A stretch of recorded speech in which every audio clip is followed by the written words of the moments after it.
Bonjour à toutes et à tous, j'espère que vous allez bien. C'est toujours l'automne, il fait toujours gris, j'ai toujours ma petite bougie. Voilà, on garde le moral. Moi je voulais vous parler aujourd'hui de 3 autrices coréennes par le biais de 4 livres. Avant que je commence et avant que je n'oublie, je voulais vous dire juste de penser à vous abonner à ma chaîne par là. Si mes vidéos vous plaisent et vous intéressent. Je suis aussi sur Instagram, My Sage Diary, je vous le mettrai là, si ça vous intéresse aussi. Et voilà, on va commencer. La première autrice dont je voulais vous parler, c'est aussi la plus connue. C'est vrai qu'en France, je suis un peu limitée du coup par les traductions, les livres qui sont traduits ou non en français. Donc c'est les autrices que j'ai pu rencontrer dans les magasins où je vais habituellement et la bibliothèque qui est à côté de chez moi, qui est spécialisée un peu dans l'Asie et tout, donc ils ont une assez bonne sélection. C'est comme ça que j'ai découvert cette première autrice qui s'appelle Han Kang, dont le livre le plus connu c'est celui-là, qui s'appelle La Végétarienne. Moi, c'est pas par celui-là que j'ai commencé. Il se trouve que La Végétarienne, ça a été publié en 2007 en Corée et il a été traduit en 2011, il me semble. Non, il a été traduit en 2015 en français en fait. Donc quand même longtemps après. Je pense qu'il a été traduit un peu plus tôt en anglais. Je l'avais vu passer sur le booktube anglophone. Mais j'avais compris à tort que ça penchait un peu du côté de l'horreur, suspense, épouvante. Et moi j'aime pas du tout ça. Au cinéma c'est déjà limite et alors en livre non, pas du tout. Donc c'est pas avec celui-là que j'ai commencé et que j'ai découvert cette autrice. Je l'ai découverte avec un tout petit livre que j'avais emprunté à la bibliothèque qui s'appelle Blanc. Qui est magnifique, un livre vraiment sublime qui m'a donné envie en fait de lire ce livre que j'avais acheté il y a longtemps, enfin que j'avais acheté du coup il y a 14 mois et que je gardais dans mes bibliothèques en me disant ouais bof.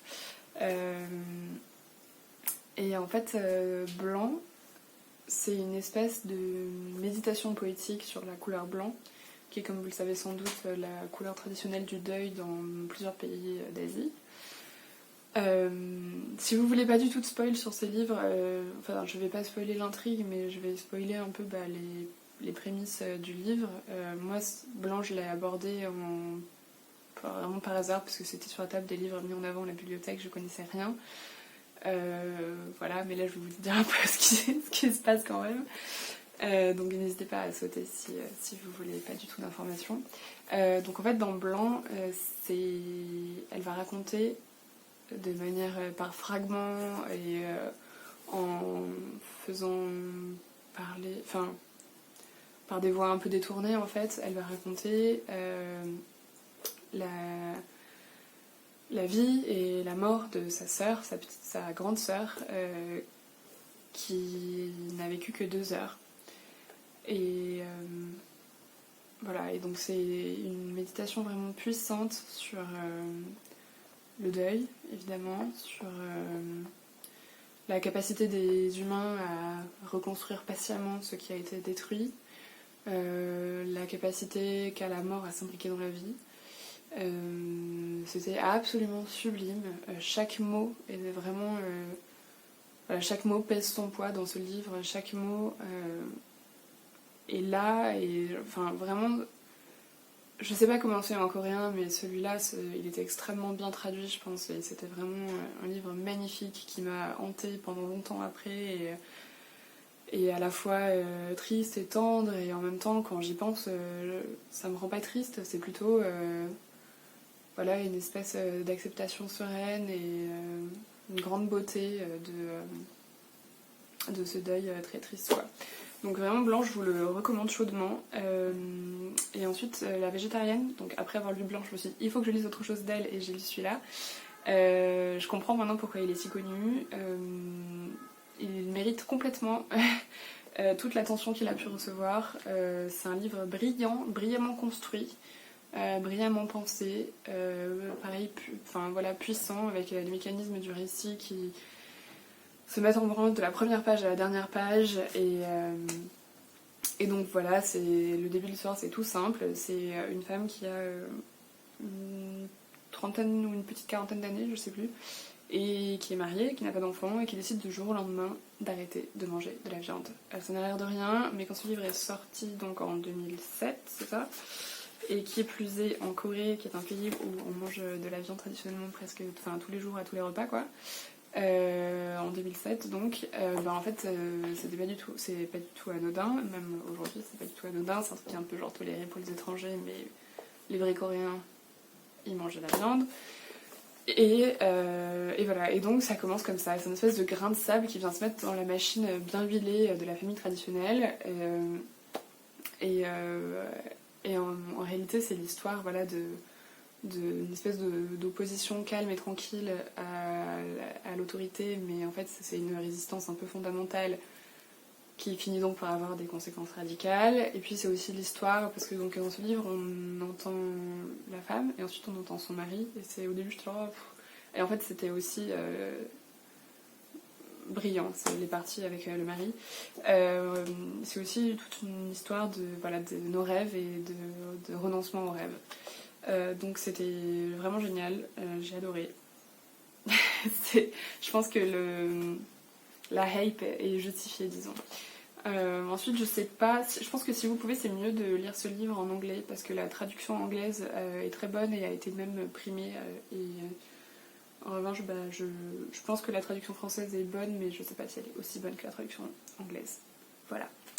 Qu'est-ce que je voulais vous dire ? Oui, je sais plus si je l'ai mentionné, Han Kang, elle est née en 1970.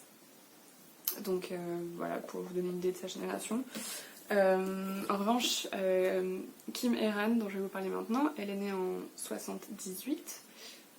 Non, elle est née en 1980. Elle est née en 1980, donc c'est plutôt, enfin voilà, c'est un peu la jeune génération. Donc dans ce livre qui s'appelle Ma vie palpitante, c'est l'histoire d'un adolescent qui a 17 ans et qui malheureusement atteint d'une maladie incurable qui le fait vieillir prématurément. Et ses parents l'ont eu alors qu'ils étaient très jeunes, ils étaient encore au lycée. Et donc c'est l'histoire de cette drôle de famille, c'est raconté à la première personne.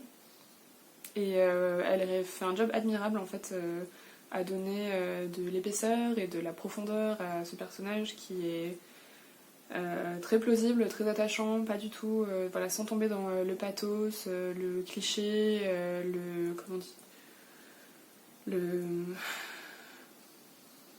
vous savez, genre, voilà, inspiration porn, quand on s'inspire des personnes lourdement handicapées, en mode, oh là là, elles sont si courageuses. Non, c'est pas ça. C'est très original, c'est très bien construit, très bien écrit, et j'ai aimé beaucoup plus que ce que je pensais, donc celui-là, je vous le recommande. Je pense qu'il est assez facilement trouvable en France parce que c'est les éditions Piquet. Voilà, j'ai hâte, j'aimerais bien lire autre chose d'elle. Pour le moment, je crois que tout ce qui est traduit, c'est des nouvelles, et pour le moment, je suis pas trop fan des nouvelles, donc on va voir. Et la dernière autrice dont je voulais vous parler, c'est Cho Nam-joo, qui est née en 1978, donc elle fait plutôt aussi partie de cette nouvelle garde. Et son livre Événement, qui a été traduit, qui a été apparemment acheté à des millions d'exemplaires, et je comprends pourquoi. Ce livre s'appelle Kim Ji-young, né en 1982, qui parle de la condition des femmes en Corée, qui est plutôt déplorable. Ça parle de la condition des femmes en Corée, en réalité ça parle de la condition des femmes partout, parce que les mécanismes de domination masculine et de reproduction des injustices et des inégalités sont les mêmes partout. Hop, il faut que je me dépêche. Mais je trouvais que c'était extrêmement bien démontré, pareil, comment par une espèce d'engrenage impitoyable, des mecs plus ou moins, des mecs bien, en tout cas des gens assez placides, sans volonté de nuire, se retrouvent en fait à reproduire, parce qu'ils ne s'y opposent pas, et ils reproduisent en fait des mécanismes de domination extrêmement violents. Donc dans cette histoire, en fait, Kim Ji-young, elle a 31 ans, je crois, voilà, elle habite avec son mari, et ils viennent d'avoir un enfant, et puis du jour au lendemain, sans qu'on comprenne pourquoi, elle se met à parler comme si elle était habitée par la voix de sa mère, la voix de sa belle-mère, la voix de sa grand-mère. Et donc voilà, personne ne comprend ce qui se passe, et ensuite, en fait, en 5 parties, on a le récit de sa vie, et on comprend sa colère, et on la partage, et on a envie de tout casser avec elle. Et il y a des épisodes qui sont vraiment très très violent quoi, en termes de choses qu'on impose aux femmes.